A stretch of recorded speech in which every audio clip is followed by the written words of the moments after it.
The Age of Anathema. From M40 to M41. Starting with the destruction of Grim's Landing in 550 M40.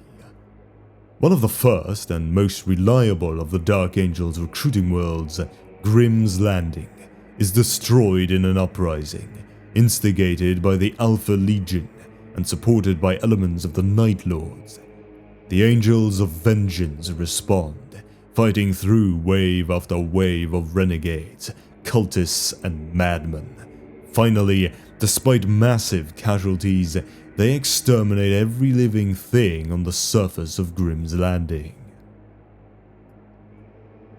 Kegorak's Dew.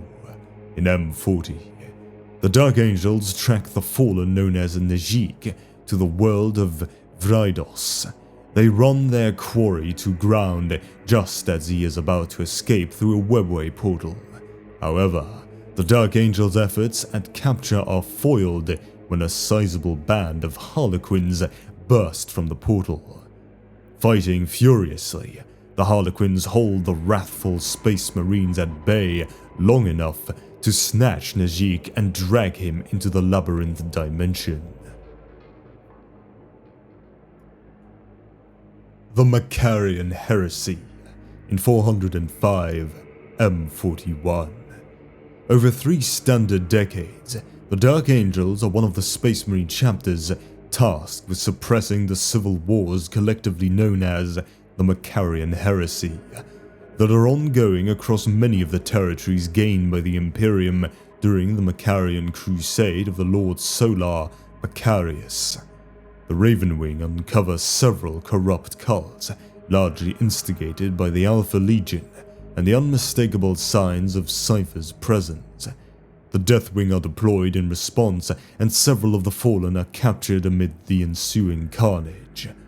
The rebellion populaces, regarded as mere obstacles to the Dark Angel's true mission, are slaughtered in their millions.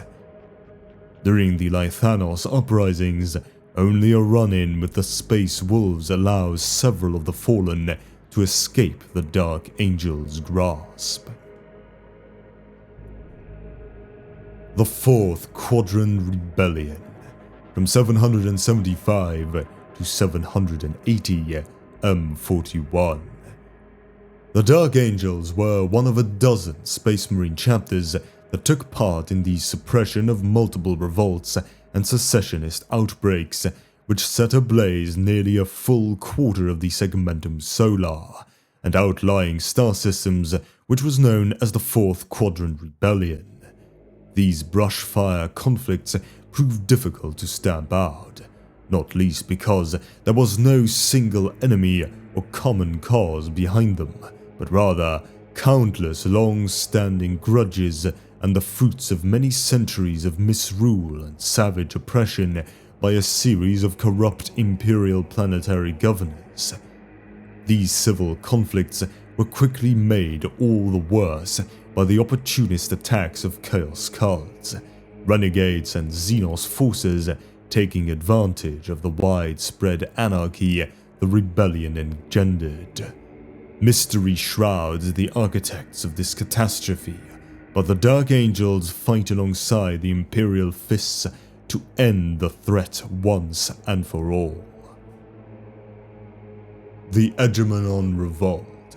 More than a dozen Space Marine chapters were caught up in the fighting of the Fourth Quadrant Rebellion, either aiding one faction or another, or simply defending their own territories, whilst others were brought in by the Imperium to pacify the Quadrant and finally put an end to the fighting.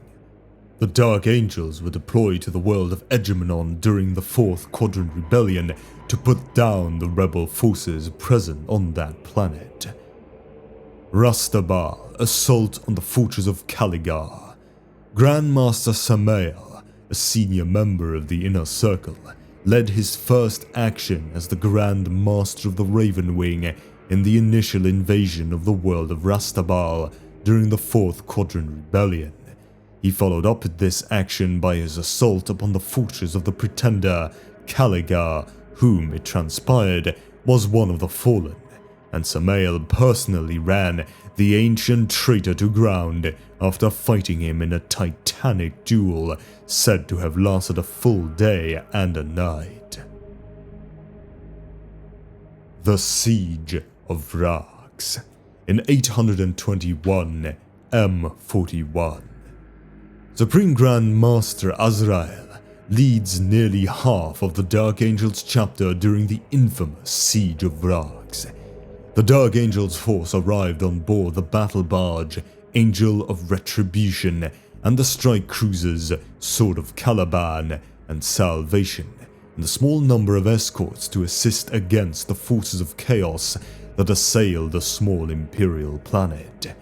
Without communicating his intentions, Azrael simply set about his self-assigned mission, the destruction of Vrax's starport, which would sever any easy access to off-planet reinforcements.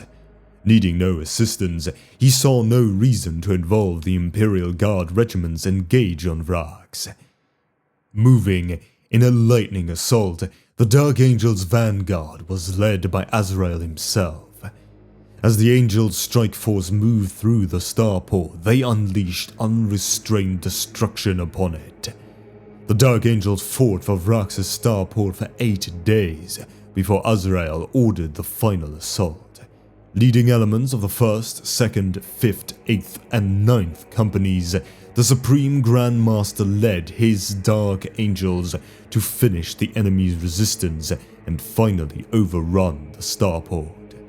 Dismounting his land raider, Azrael led the assault as he plunged into the enemy ranks of militiamen, his black blade, the Sword of Secrets, cutting a bloody swath.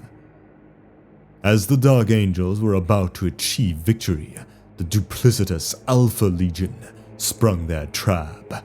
The Chaos Space Marines had been lying in wait, using the militia as bait to draw the Angels on. As the fighting intensified, Azrael saw Brother Anmael fall, riddled with fire, and the sacred standard he was brandishing toppled. He knew he must recover the banner, for it could not be allowed to lie in the dust. Racing through enemy fire, he reached the banner just as the enemy did. The Dark Angels and Alpha Legionaries fought over the fallen body of Brother Anmael, neither giving ground. While the other Dark Angels fought to escape the Alpha Legion's sudden ambush, Azrael cut down the last of his enemies and plucked up the sacred standard. As he did so, a massive, armored figure strode through the smoke, his ancient power armor decorated with blasphemous runes and the heretical 8-pointed star of Chaos Undivided. An assault marine launched himself into the path of this figure, the Chaos Lord, Arcos the Faithless of the Alpha Legion, only to be cut clean in half by the stroke of the Chaos Lord's warp-powered blade. The two mighty heroes clashed. Azrael was confronted by Arcos, and soon the two were engaged in furious combat. In one hand, Azrael held his chapter's sacred standard of devastation, in the other, the Sword of Secrets. The two rained down, smashing blows upon each other's armor, until blood seeped through the joints of Azrael's suit of artificer plate. The weight of Arcos's mighty blows had badly wounded the Supreme Grand Master in the one-sided duel. The Chaos Lord had the combined power of the 4 Chaos Gods with him this day. Arcos's blows forced Azrael ever backwards, weakening his opponent until a shoulder charge and a fast, low-sweeping cut sent Azrael sprawling to the ground, the Sword of Secrets skittering from his grasp. Prone amongst the rubble, the banner still clutched to him. Azrael saw death approaching as Arcos loomed over him, raising his dark blade for the killing blow.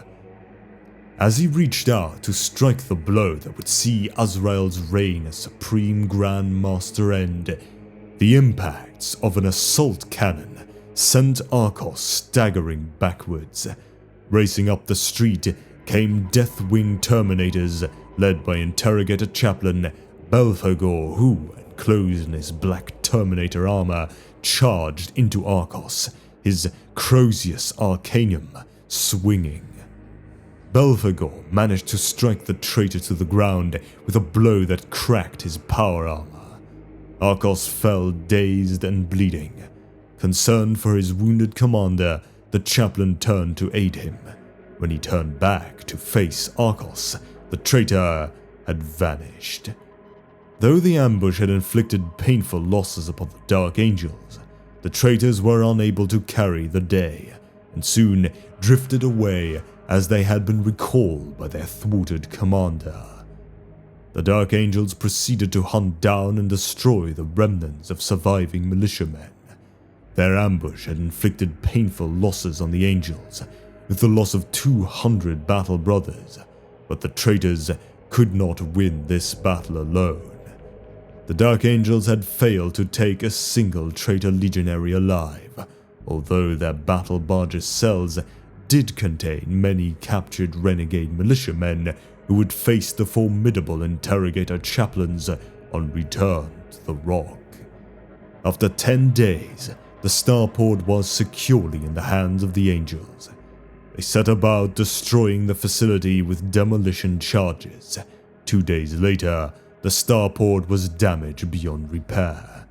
Upon completing their mission, the strike force departed Vrax Prime.